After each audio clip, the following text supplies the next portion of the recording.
La partie peut commencer. Je voudrais vous souhaiter une bienvenue à tous.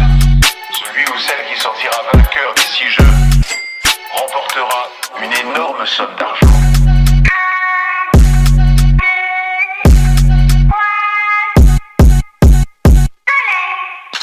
La partie peut commencer.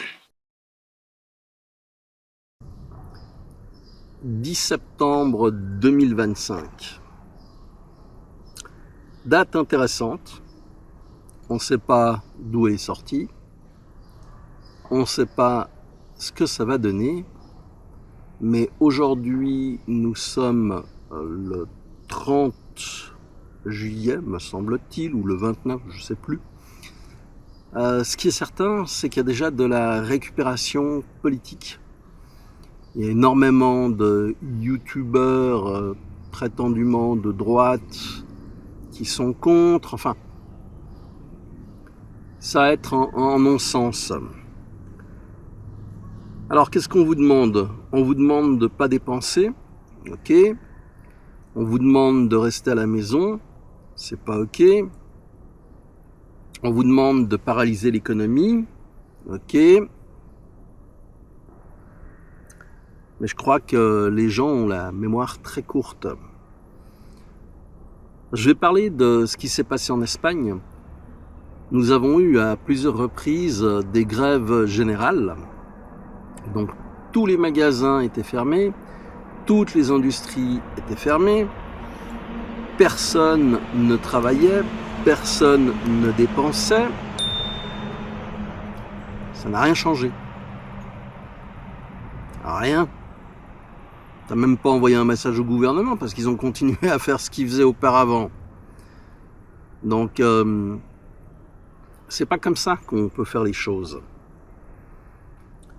Pour faire tomber ces gouvernements, pour faire changer les choses, on n'est pas les premiers à avoir essayé. Il y a deux dates qui sont importantes en France. Il y a 1984 et 1992. En 1984, les routiers ont eu ras-le-bol d'être rackettés par les douanes, des tracasseries administratives aux frontières, et ils se sont mis spontanément en grève, et ça a fait tache d'huile sur toute la France. De plus en plus, il n'y avait pas de moyens de transport, il n'y avait pas de ravitaillement, c'était compliqué.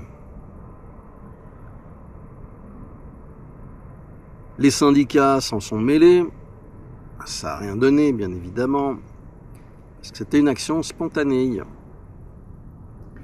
Mais Mitterrand et toute sa clique ont été extrêmement intelligents. Pour débloquer la situation, ils ont donné un sucre à tous les camionneurs qui faisaient la grève. Ils leur ont donné à l'époque 5000 francs. Et la grève, en l'espace de quelques heures, a totalement disparu.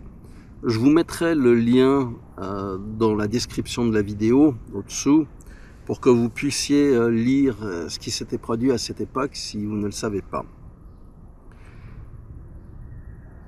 Mitterrand avait aussi envoyé l'armée, mais ça n'avait rien débloqué. Et puis on a eu 1992, où les choses se sont reproduites, et là ça a duré. Ça a duré quasiment un mois, si mes souvenirs sont bons, la grève des camionneurs, où c'était vraiment beaucoup plus problématique.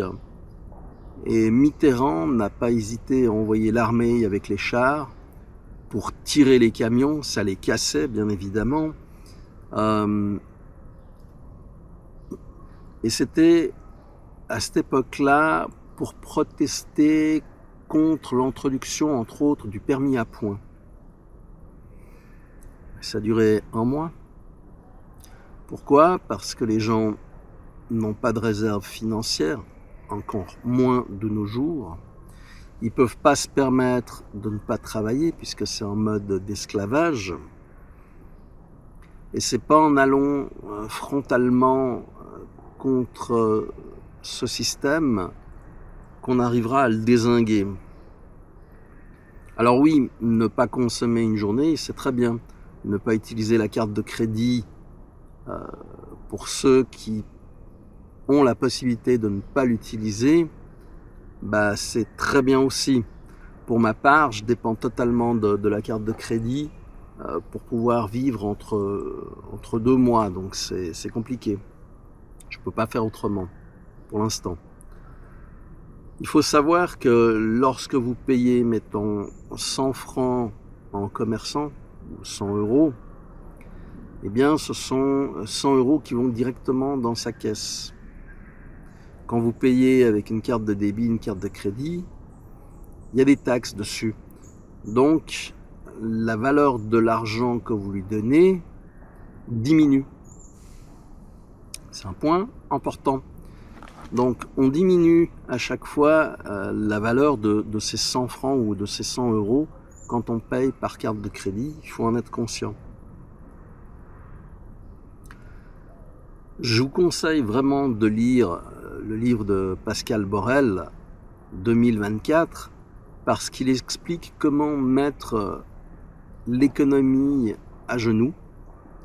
Il faut absolument arrêter de fonctionner en mode victime comme la plupart d'entre nous le faisons et passer en mode beaucoup plus offensif.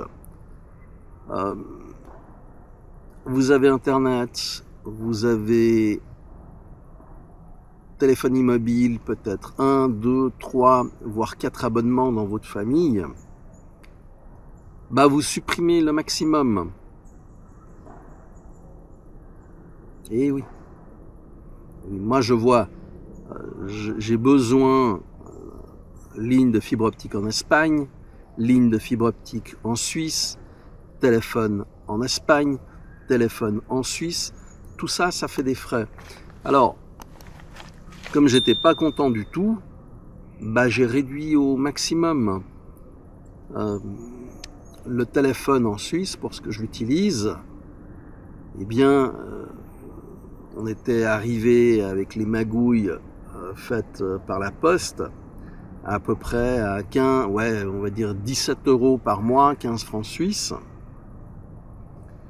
Eh bien, j'ai éliminé. J'ai trouvé un autre fournisseur qui, lui, me coûte 4 francs 90, 4 francs 90. En gros, 5 euros. Voilà. Donc, sur une période d'une année, vous économisez 120 francs.